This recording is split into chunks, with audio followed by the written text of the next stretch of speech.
Hey guys, welcome back to the Nets, the home of unbiased views.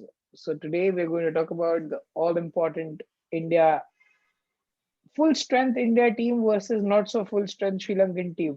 Before we go anywhere, guys, please hit the like, please subscribe, please do whatever you can. We'll be doing continuous content about the games which are going to be, let it be India Sri Lanka or India plays England. Or how long this is the first time that we are seeing that India is playing at two different venues at the same time, two Indian teams playing at the same time. So yeah, so please the like, please subscribe. With me today we have Kevor. Hi Kevor, how are you doing? Good, doing good. Thank you. So, no surprises there. India versus Sri Lanka. Sri Lankan team going through a really rough patch.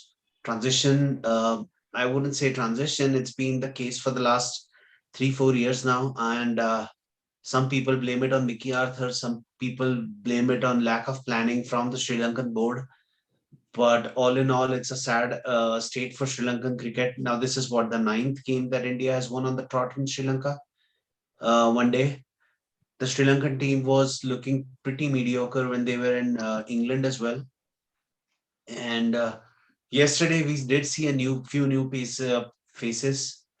Rajapaksha looked really good. He looked like he may be there for Sri Lankan cricket for a foreseeable future. But besides that, it was tons of hard work needed to actually up the ante with this Sri Lankan cricket team.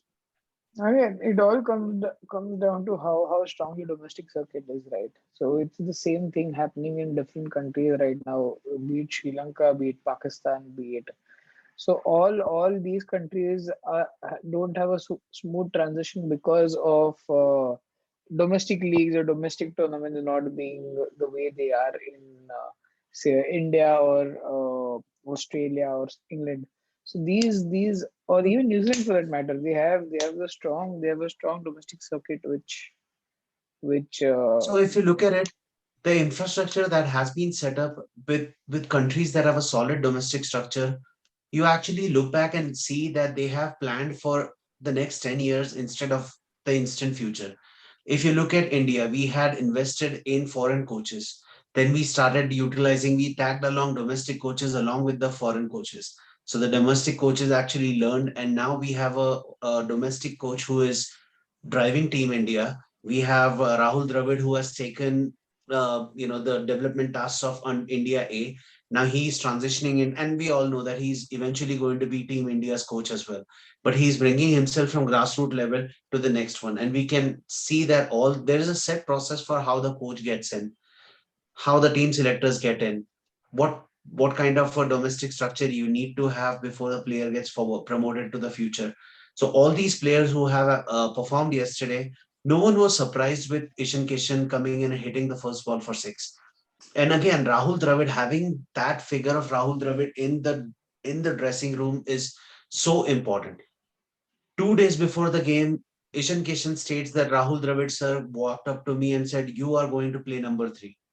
So start practicing with the hard ball." And having that frame of mind that yes, I am going to walk in, I am going to be given this position, no matter what the situation is, I will have to play up to my abilities. That is what having somebody like Rahul Dravid does to the coach. I don't think even Ravi Shastri may not be maybe doing that with the senior team, considering he's playing with senior pros. It becomes a different ball game altogether. But Rahul Dravid looks a lot more professional than Ravi Shastri does.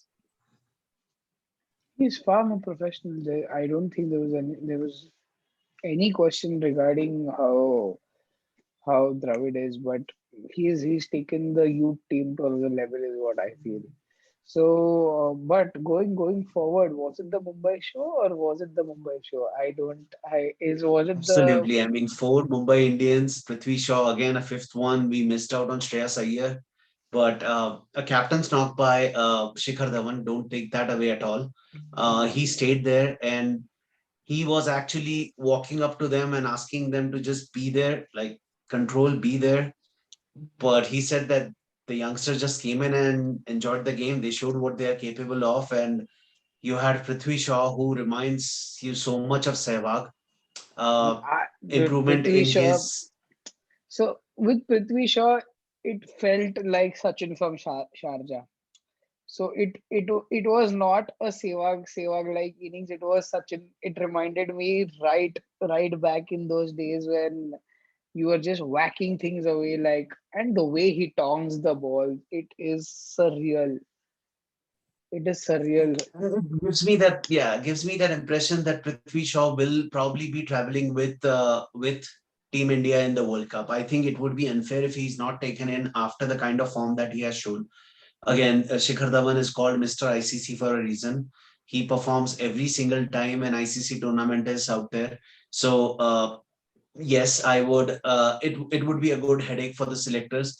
I feel that it will be unfair for Prithvi Shaw if Prithvi Shaw is not a part of that. And if you look at it, if the IPL is going to be the base for a team selection, then Rohit Sharma is the one who has not performed. But we know Rohit Sharma is not going to be replaced from the top. So it is just, and for all we know, Rohit and Virat may be the openers. Sky comes in one down, and Prithvi Shaw does not find a spot. So it's a beautiful headache to have. I would personally, judging by the current form, I would go with Rohit and Prithvi Shaw. One down is Virat, two down is Surya Kumar Yadav. But that is Absolutely. just my take. Absolutely. Dude, if it was up to me, I wouldn't. I would let the senior team be where they are and send Mm, this team the to the only World Cup. only thing that I would say to throw in the mix is having a left-hander out there, which to a certain extent gives Ishan Kishan the edge. That having a left-hander out there might help the cause. But again, if you're looking at the T20 World Cup, which is going to be in UAE, and the fact that we know that the ball stops a little bit once the tournament goes in, Ishan Kishan may not be the Don't I you mean, either he has to do control himself don't you or remember he the has last to. IPL? I'm sorry to cut you short, but don't I you do remember? agree, but also if you remember, if the ball stops a little bit, Ishan, he commits himself to the shot a lot more, and coming in and hoiking the ball with the ball stopping in is a candidate for getting caught. So he probably is in the best hands with Rahul Dravid, and Rahul Dravid may, if there is anybody who can bring that instinct in, that has to be Rahul Dravid. So yes, looking forward up to it. One of the things that I do find as well, things that India can improve on in that game is we did not have, and we have had this record of being the worst team when it comes to getting opening breakthroughs in the power plays. And we First didn't 10 see that overs. happening yesterday as well. Similar bowlers like to move the ball in a little bit, uh, a bigger outswing than an inswing, and Chahar and Bhuvi, both of them So, lack the pace. where I see it from, it's more of similar bowlers doing similar things. So both Chahar and Bhuvi are very similar in their own way, right? So, and it's a complete miss on Bhuvi not being in the UK with the proper with the India team. So I think that is what costed us the Test championship, but that's gone by.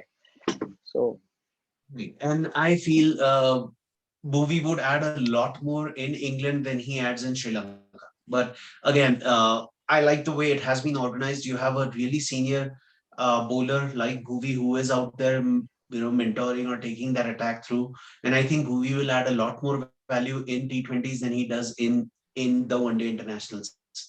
mhm. He lacks the pace that a bowler should have in one days, but he has the guile to succeed in T20. So I think he will be successful in the Sri Lankan tournament no matter what. I was happy. I would say I was definitely happy with Kuldeep and Chehal both. Chehal needed that boost of confidence. He has been really bad in recent past with his bowling, so it was really helpful having him getting a wicket of the very first ball. That I think put a step in his stride, and then again in the last over he got another one. So Absolutely. that partnership definitely is something to keep an eye out for. Again, I don't see either one of them replacing Jadeja unless one of them manages to add some So batting talent to their existing, so the to whatever they have. thing here is we played Hardik Pandya as our all rounder. So before this, before till now, when Hardik Pandya wasn't fit, we had him as a specialist batsman. Now, when you know that he can bowl you those 5 overs, and he's bowling pretty well, he's not going out. So, but again, this team is a not so experienced team, and we can't take away the fact how Krunal also bowled yesterday. He bowled beautifully well, and he was for the first time I saw him spin the ball, which is very unlike him. But yeah, it is what it is. Realistic, I do not see Krunal Pandya being a part of the World Cup setup. I do not. I mean, he adds value. He's a squad player. He's not going to be a game changer by any means. Yes, he got Absolutely. a batting, he made a 23 ball 100, 50 when he represented India in his first ODI. But realistically, if you ask me who's going to be that middle order difference or game changer, That's Krunal, Jadeja, Hardik are going to definitely, Hardik and Jadeja are going to be my first two picks. absolutely. So, completing my point would be Hardik was one of. So you can't have like three spinners in the mix of things, right? One bowling all rounder, Yuzi and Kuldeep. You can't go in with two fast bowlers and three spinners. You're not Dhoni to handle that. Only a Dhoni can handle that spin that lineup, right? So when it comes, so Hardik coming into the mix will give a total different dimension towards it. So now you have the opportunity to play in two quicks, Hardik being the third, and then have three spinners rotating amongst them. Mm. And going forward with that point, I think Hardik is a much better bowler when the pitch is holding up a little bit where he rolls his fingers. He's a Mm-hmm, lot more successful bowler. And I think him bowling at that pace where he was like 127 and 135 yesterday. He didn't really try to bend his back much. I think he will be a lot more useful with that pace in UAE than in Sri Lanka. mm-hmm. But again, if India loses even a single game, I think that would go against them. I'm guessing this has to be a whitewash, a plain whitewash with the current No, existing Sri Lankan so squad. where I see it from, Dravid had said this that everyone will get a game. Whoever's in the squad will get a game. So whichever team loses, whichever squad loses, that will just be team not being right. I think the combination of the team was not done right. That is the only reason that this team lost. So if you say the next game, Nitish Rana walks in instead of say Manish Pandey or instead of Ishan Kishan, and if he's not able to deliver, then it comes down to who's at four, who's at five. So it's the combination that we're talking about. It's the combination that can ruin us, make us lose the game. I still have a feeling that there will be a toss up between Sanju Samson and Ishan Kishan. And when it comes to UAE, I think Sanju Samson may get the nod. That could just be early days speaking, but Sanju Samson has a better quality when it comes to hitting the ball out. Ishan Kishan adds the value where he is a left hander. And in the long run, I think Ishan Kishan will help India a lot more. But I think Hmm. in the near future, I see Samson being the difference or change that we may be looking into. Hmm. And Hmm. speaking of the World Cup, there's also KL Rahul in the mix. So it's a given that KL Rahul is the keeper these days. But then Pant has actually put his hands up, and Pant is no one's going to replace Pant at this time at this time in his career. Until So now unless we probably may. until unless he goes for some football game again and something happens there. Right. It is again. It's going to be an interesting mix. It could just so be the case that we can just go in with four bowlers and try to bat the opposition out every single time we go and play. Because of all these players that we have, even if two of them fire, India is not losing. Absolutely, but you don't want semi-final So match to have match that happened in the semis. So yeah.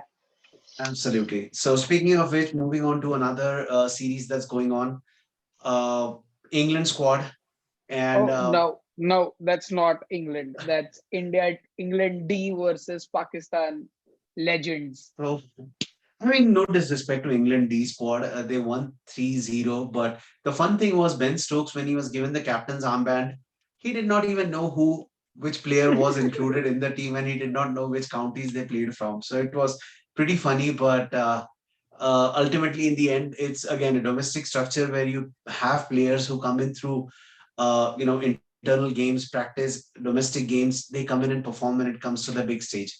On the other hand, dire scenes with Pakistan. You have a 250-pound Azam Khan trying to run and drop catches and cannot bend down the field, but he does not have a domestic structure, no backing from when he comes. I mean, no runs to show that he's actually meant for the big game. His only qualification at this time is he's the son of Moin Khan, so he gets a say in.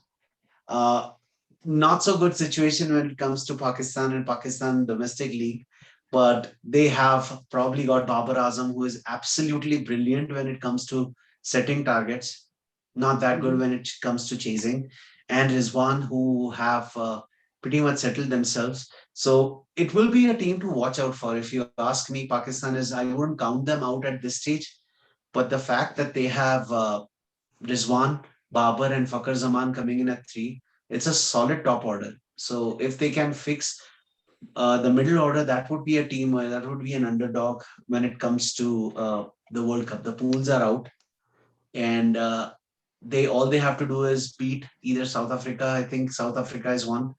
Beat South Africa or beat India, and beat the two new faces that will be out there, that may come out there, and they may be in the semifinals. You never know. Mhm. Mhm. So, and before we go out, so what's your take on the game which is going to happen tomorrow? That's the India Sri Um, Lanka game. it have to again be a I think I think if I was to make a call, Prithvi Shaw might be rested and Padikal might come in, or Prithvi Shaw gets another game. And once we have wrapped up the series, Padikal comes in and Shikhar Dhawan drops himself out. And maybe, just maybe, Bhuvneshwar Kumar gets the captain's armband when Shikhar drops. Shikhar Interesting, drops, Bhuvi gets interesting. the captain's armband, and Sanju Samson comes in for Surya Kumar Yadav in the middle. Because Surya Kumar Yadav is again going to be an automatic pick when it comes to T20, so he doesn't have anything to prove there. So Sanju Samson might get a chance, but Ishan Kishan, Padikal, So, and Prithvi Shaw are so getting all the games. where I see it from, it's not about. So India is winning. That's a given. India's winning. That's a given. It's all about who do we go in with our 11. So that's my take on tomorrow's game. So on that note, So guys. I am more interested Sorry. with the game happening in Edgbaston now, Pakistan versus England. Hmm. I have a feeling that Pakistan might play out of their skin this time around, and they might and win the end game. Again, it's a might, and that will actually not work well for Pakistan, because now when Misbah-ul Haq and company go back, they can go back and brag on how they won the game instead Hmm. of how they. I mean, that will wipe out that 3-0 loss. One of the Hmm. interesting games that happened yesterday was Bangladesh versus Zimbabwe. I Hmm. don't know if you are following that, No but chance. Shakib Al Hassan managed to string a partnership with number nine for 60 odd runs and win the game for Bangladesh. It was again one of those innings where you have to sit back and admire Shakib for the cricketer that he is, not the person behind the scenes, but the cricketer that he is. And he actually managed to win that game for Bangladesh from a situation where everything was lost. So kudos to him. I am Shakib. also looking forward to the Ireland versus South Africa game, the first T20 that they're playing today. And Balberine and Sterling are proven performers in leagues happening all around the world. So I wouldn't say it's easy for South Africa, judging South Africa from their recent form, where they also lost one ODI against Ireland. Uh, I just hope it's a good game of cricket. In the end, no surprises, South Africa win, but Ireland, don't count them out, is what I will say. I want So on underdogs that to note, perform. so on that note, let's wrap it up for today. All right, guys. So, guys, if you have come this far, please do hit the like button, hit the subscribe button. This is a channel where we talk about cricket and we talk about Arsenal. Uh, when Arsh is around, we talk about cricket. So, this was what is happening in the world of cricket right now. Any comments, good, bad, ugly, please do leave them in the comment section on the videos. If you like it, do hit the like button, do hit the subscribe button, give us a shout out, even better, and let us know what we are doing right and what we are not doing right. And that's all that I have for today. Thank you. Bye bye. Take care.